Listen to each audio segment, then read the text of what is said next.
what are the additional avenues for research on pain management? Drugs are not the only way to manage pain, and yet insurance companies seem to drive payment towards prescriptions rather than to other methods that maybe in the short term more expensive, but in the long term may keep you off of these dangerous drugs.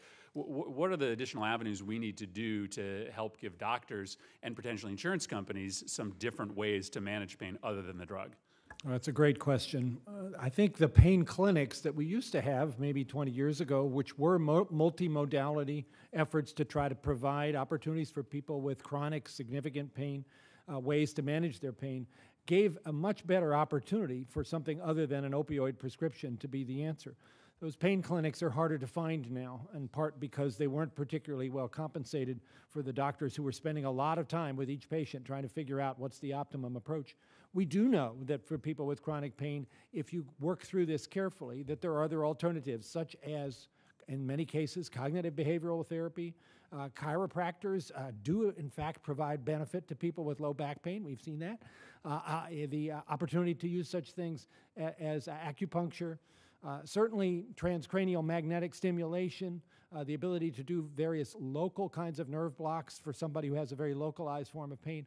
All of those do, in fact, have evidence behind them. But there are relatively few practitioners now that have that full array of options available to them. And so all too often, the answer is write that opioid prescription and send the patient out again.